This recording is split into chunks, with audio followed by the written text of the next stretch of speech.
St. John Eloise. I've lived in Fairmount, District 9 for over 11 years. And I'm really appalled by the recent behavior exhibited by my councilwoman, Elizabeth Beck, towards her constituents and members of the Fort Worth community. And quite frankly, this unprofessional behavior and dismissive attitude can be seen across the council, including the mayor herself. I'm not quite sure if any of you have actually read or comprehend the job requirements for your roles, or at a minimum, understand that you work for me and everyone else that lives in this city. You report to us, and as such, we can provide feedback on how well or how terrible you are at performing the jobs we gave you. It is our job as citizens to keep you all accountable. I've been an advertising professional for over 24 years and have lived in cities across the U.S. that are much bigger than Fort Worth. During that time, I have managed teams of highly intelligent and capable individuals who I hired to perform their jobs to the best of their abilities. I provide ongoing reviews and feedback of their performance and suggest adjustments as needed. This is how hired roles are managed in the real world, in professional environments.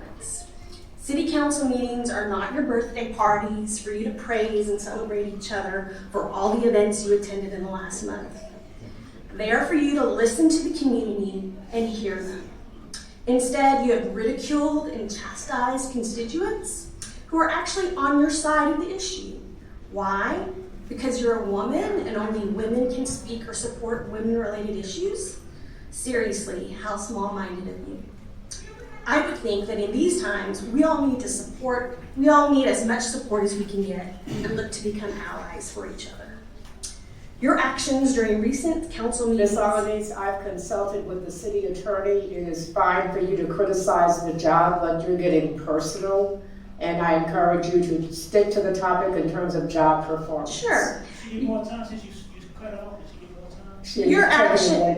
Your actions during recent city council meetings reeks of naivete and ignorance of how to properly run such meetings. Many of you need to brush up on your knowledge of legal statutes and conducting public meetings in the state of Texas, as well as guidelines you yourselves approved this year. The treatment of Manuel Mata is unacceptable and only further demonstrates your lack of professionalism and understanding of how to legally run a council meeting for a large city. You can't shut off people's mics because you don't like what they're saying or kick people out of meetings for videotaping. The bigger question is, what are you so afraid of? My confidence in your abilities to effectively lead the city continues to diminish week after week. I'd be more than happy to discuss potential solutions for these issues. Thank you. Carolyn Rodriguez is the next speaker. Carolyn Rodriguez. Are you scrambling something? Because I can't go live right now. Are y'all got some kind of scramblers going or something? Your time has started. My cell phone's not going on. Your time has started. Okay. So I just came here to tell a story. And I was trying to remember where I knew you from. I remember. I talked to you a couple hours after that stuff happened. I remember how tore up you were. That you called the police. He didn't walk across the street to take care of it himself because she was a young lady. He's old school. He's a man. He wanted somebody professional to come and help. But they didn't. They came and shot her and murdered her. He was more tore up than anybody I've ever seen. This one here, telling her to go somewhere else. That's real nice. And you, how come you guys are on your cell phones? Can y'all look over here? Why do you guys have to be on your cell You phones? need to address this council. Your time is winding down. That's fine. I'm just letting y'all know that you guys are on your cell phones and playing around. Why can't y'all pay attention? I bet you don't even know what the last speaker spoke about. I'm paying attention and we're all listening. Okay. What did she talk about, this last lady? That is not the issue. Okay. Well, I just wanted to tell a little story, and it's about this guy that was standing at a gas station, and he was filming a police officer. And that police officer was rude to him, so he gave him a bird, and he took off on his bicycle, and that officer actually chased him while he was riding his bicycle and ran him over. And he planted drugs on him. That officer is Officer Hoffman. And I know this is true because when he went to court, they asked for all the body cam footage of all of it. But guess what? The body cam footage was missing. So the kid spent time in jail. He gets out, he FOIA requests the body cam footage. And guess what? It shows up in the mail. And we look at it, and on the video is Officer Hoffman planting drugs on him. And ran him over. And it got put on YouTube, and none of y'all did anything about it.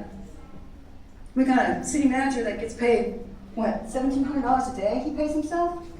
Does he even know how to pole dance for that? I want to get my money's worth when I'm paying somebody $1,700 a day.